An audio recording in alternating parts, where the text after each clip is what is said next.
Bonjour et bienvenue dans Chine France, le journal, votre journal d'information quotidienne en français sur la Chine et sur les relations entre la Chine et les autres pays du monde. À la une de l'actualité, la Chine critique l'armée américaine pour ses actions en Afghanistan.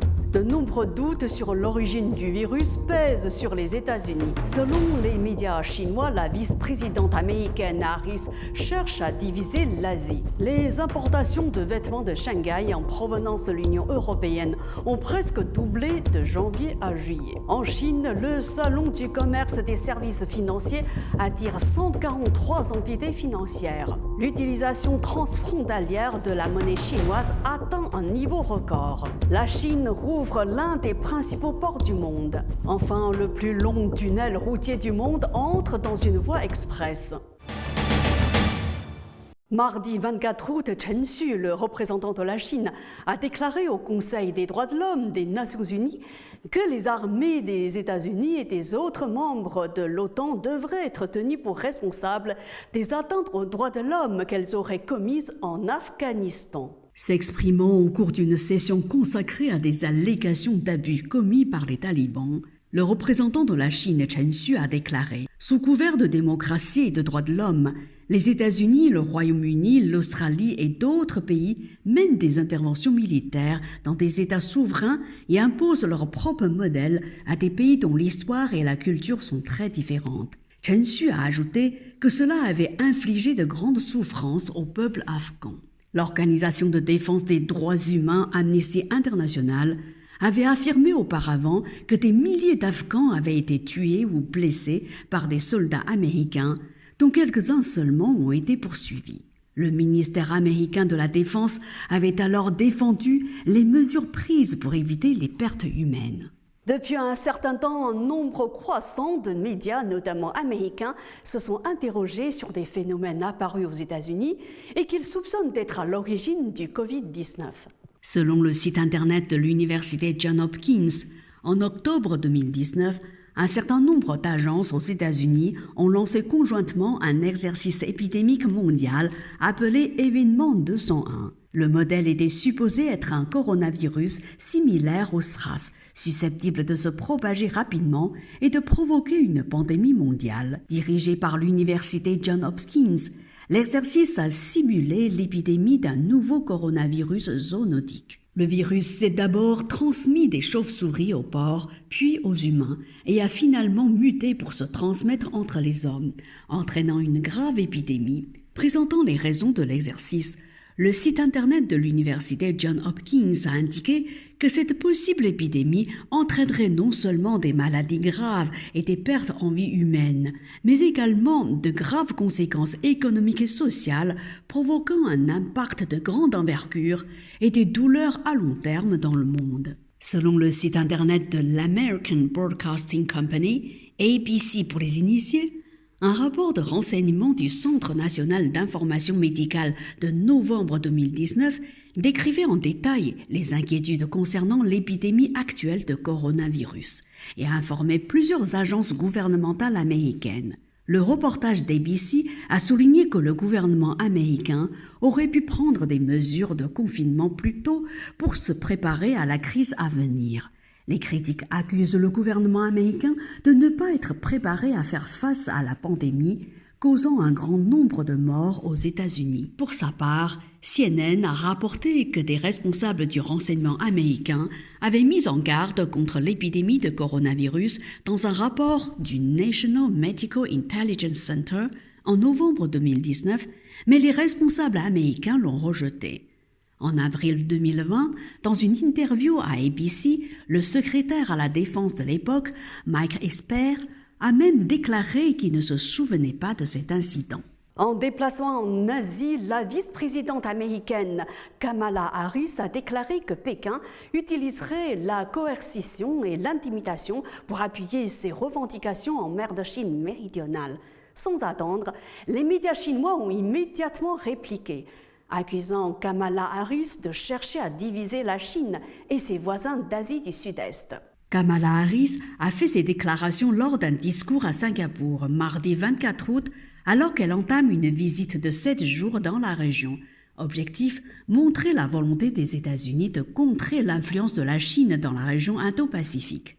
En pointant la Chine du doigt et en l'accusant de coercition et d'intimidation, Kamala Harris a délibérément ignoré sa propre hypocrisie. Elle voulait contraindre, intimider les pays de la région pour qu'ils se joignent à Washington dans sa tentative de contenir la Chine, écrit le China Daily. L'administration américaine a qualifié la rivalité avec la Chine de plus grand test géopolitique du siècle et l'Asie du Sud-Est a vu les visites de représentants officiels américains se multiplier. Mardi 24 août, l'arrivée au Vietnam de Kamala Harris a été retardée de quelques heures en raison d'inquiétudes suscitées par la survenue dans la capitale Hanoï d'un incident de santé anormal susceptible d'être apparenté au syndrome de la Havane. À Hanoï, Kamala Harris a rencontré les principaux dirigeants vietnamiens et leur a offert son soutien dans plusieurs domaines clés, notamment le renforcement de la sécurité maritime et l'augmentation du nombre de visites de navires de la marine américaine au Vietnam. Je vous le disais en titre, les importations de vêtements et d'accessoires en provenance de l'Union européenne ont presque doublé à Shanghai au cours des 7 premiers mois de l'année. C'est ce qu'ont révélé mardi 24 août les douanes de Shanghai.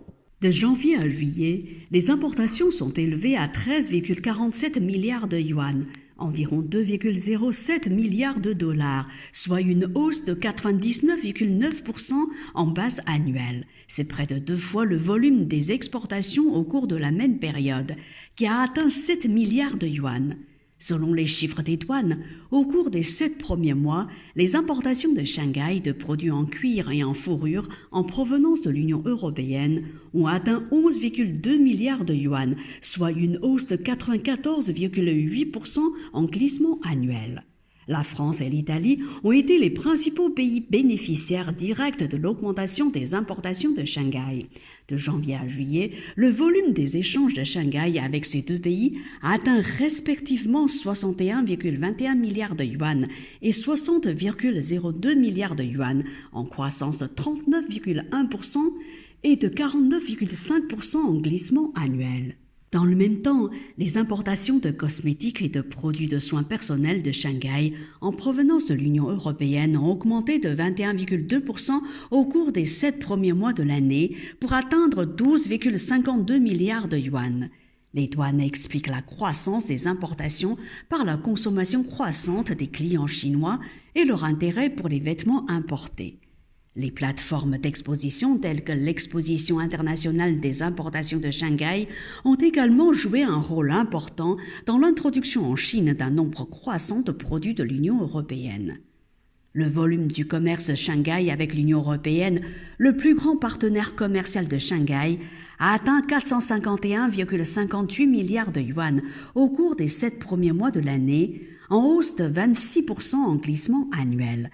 C'est 20,4% du commerce extérieur total de Shanghai. L'ouverture progressive de son marché financier est l'une des priorités de Pékin. Un total de 143 organisations et entreprises financières participeront à l'exposition des services financiers du Salon international du commerce des services. Explication. Comme son nom l'indique, l'exposition des services financiers du Salon international du commerce des services a pour thème les services financiers.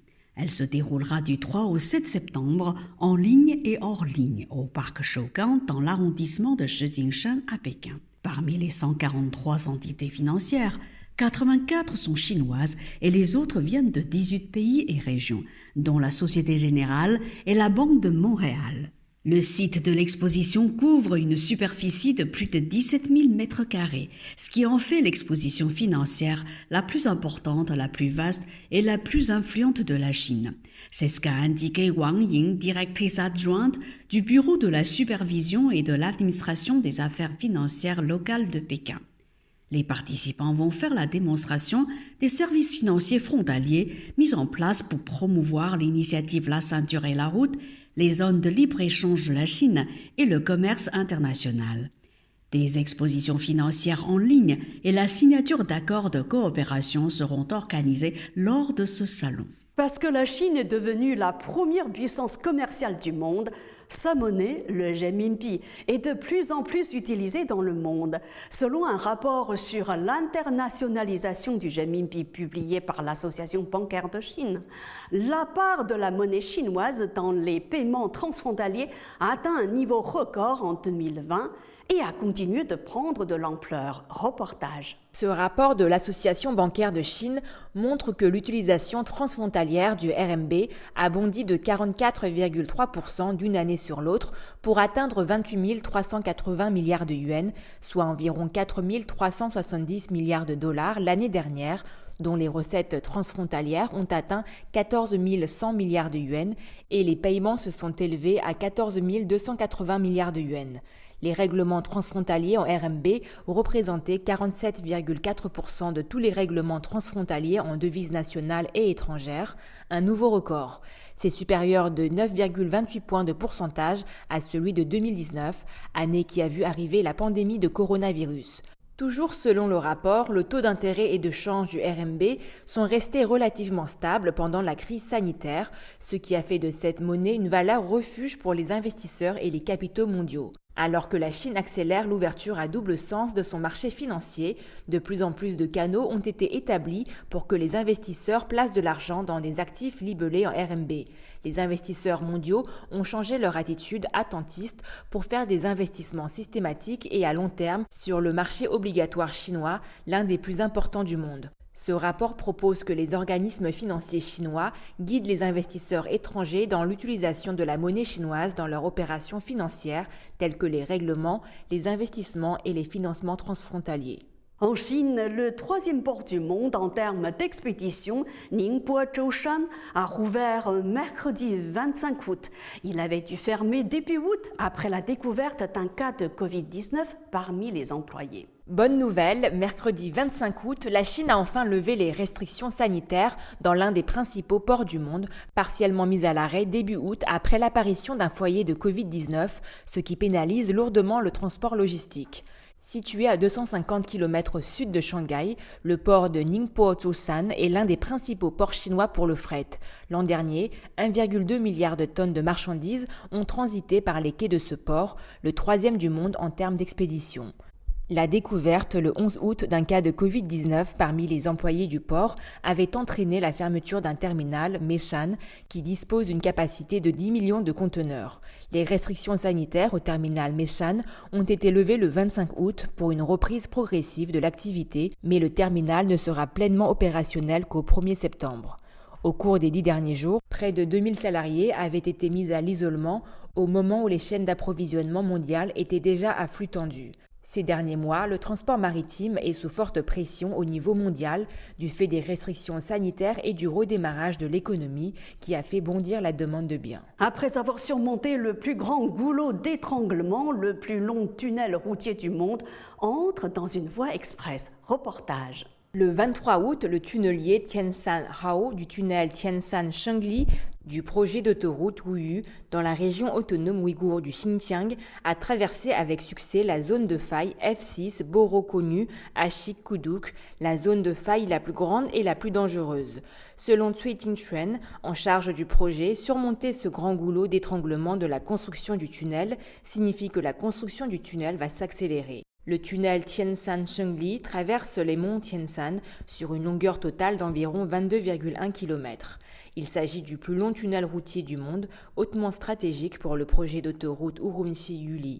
La longueur totale de cette autoroute est de 318,5 km. Une fois l'ensemble des travaux terminés, le temps de trajet entre Urumqi et Yuli sera raccourci de 7 heures à 3 heures. Ce projet revêt aussi une grande importance pour promouvoir la construction de la zone centrale de l'initiative, la ceinture économique de la route de la soie du Xinjiang. C'est la fin de ce journal. Merci à vous de l'avoir suivi. Pour vous y abonner, rien de plus simple. Il vous suffit de cliquer sur « S'abonner » en bas à droite, puis pensez à cliquer sur la clochette pour ne rien rater des nouvelles émissions. Très bonne journée ou très bonne soirée sur Mandarin TV.